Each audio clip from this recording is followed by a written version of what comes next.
বাংলাদেশ জাতীয়তাবাদী ওলামা দল সদরপুর উপজেলা শাখার ত্রিবার্ষিক সম্মেলন ও নতুন কমিটি ঘোষণা।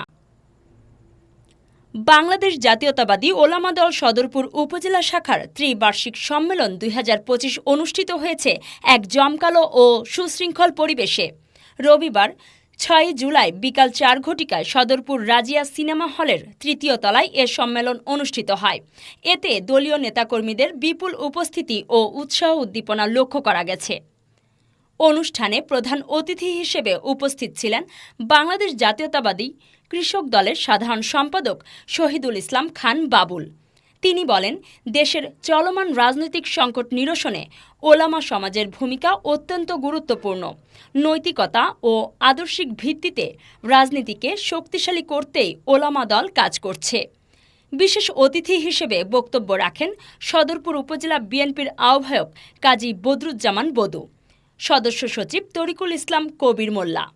বক্তারা বলেন, বর্তমান সময়ে গণতন্ত্র পুনঃপ্রতিষ্ঠা ও জনগণের অধিকার আদায়ে ওলামা সমাজকে ঐক্যবদ্ধভাবে কাজ করতে হবে। সম্মেলনে সভাপতিত্ব করেন বাংলাদেশ জাতীয়তাবাদী ওলামা দল ফরিদপুর জেলা শাখার আহ্বায়ক মাওলানা মোহাম্মদ দিলওয়ার হুসাইন জিলু।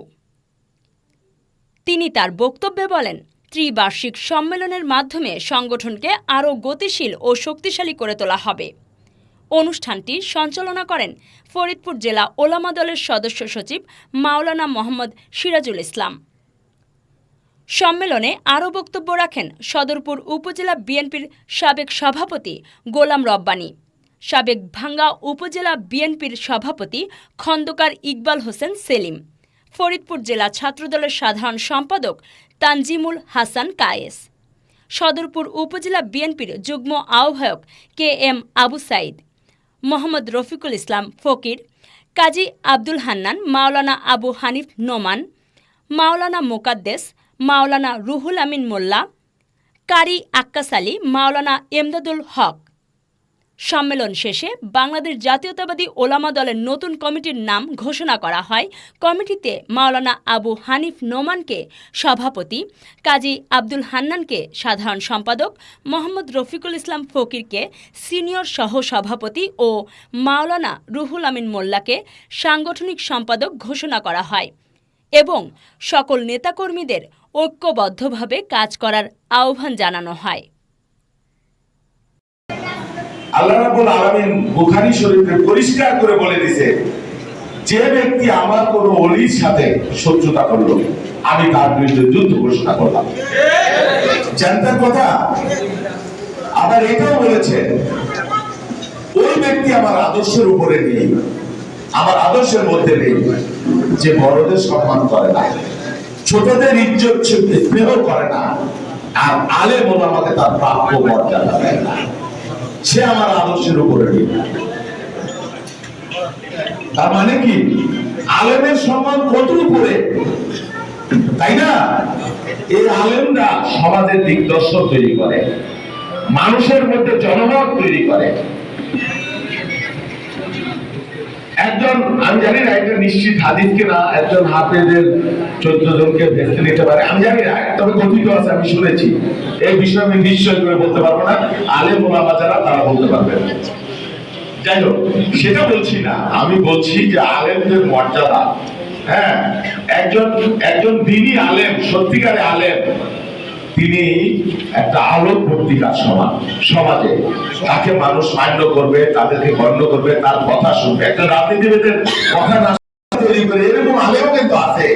মানে কি বলবো, যে জমি দখল করা আলেমও আছে, আছে না? আছে কিনা? তারা হলো নামটা আসতে আলেম। আমরা চাই না যে এই সমস্ত আলেম আমাদের দলের মধ্যে থাকুক। এই যে আমাদের তিনজন, হান্নান, নোমান আর রফিক, নোমান, হান্নান আর রফিক, আমি তাদেরকে আগে থেকেই চিনি ভালোভাবে। বাংলার আলেম ওলামা দল আছে, হ্যাঁ, এরা দলের জন্য সবসময় নিবেদিত ছিল। হ্যাঁ, এই নতুন যে কমিটি হবে, আমি মনে করি এই তিনজনের মধ্য থেকেই যারা যে কোনো দুইজনকে সভাপতি সেক্রেটারি বা সিনিয়র সহসভাপতি করে, যাতে এই জেলার নেতৃবৃন্দ দুর্গু ভাইকে বলছি আমার থানা সভাপতি সেক্রেটারি সহ অন্য নেতৃবৃন্দ তাদের সাথে একটু আলোচনা করে, আমি এর মধ্যে আপনারা আমার সাথে ভালো জানেন তাদের কি কার কি ভূমিকা, হ্যাঁ জেলার অন্যান্য নেতৃবৃন্দ আছে তারা যেটা ভালো মনে করবেন আমি সেটাই গ্রহণ করবো।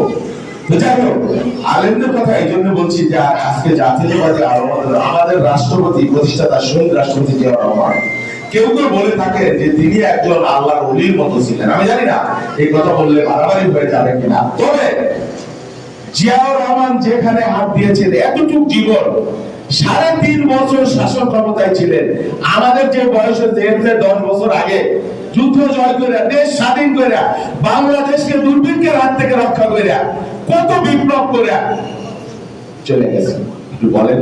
আর আমাদের তো জীবন আমরা এখনো লড়াই করতেই আছি, কোনো কুল কিনারা নাই। হ্যাঁ, হাসিনের তারাইতে 16 বছর 17 বছর লড়াই করলাম, কত যুদ্ধ চুল ভাঙে গেল, তারুণ্য চলে গেল, জীবন চলে গেল, যৌবন ক্ষয় হয়ে গেল। সেই জন্য ক্যারিজমা ছিল, আল্লাহর আশীর্বাদ ছিল। আলেম ছিলেন কিনা প্রকৃত আমি জানি না, আল্লাহ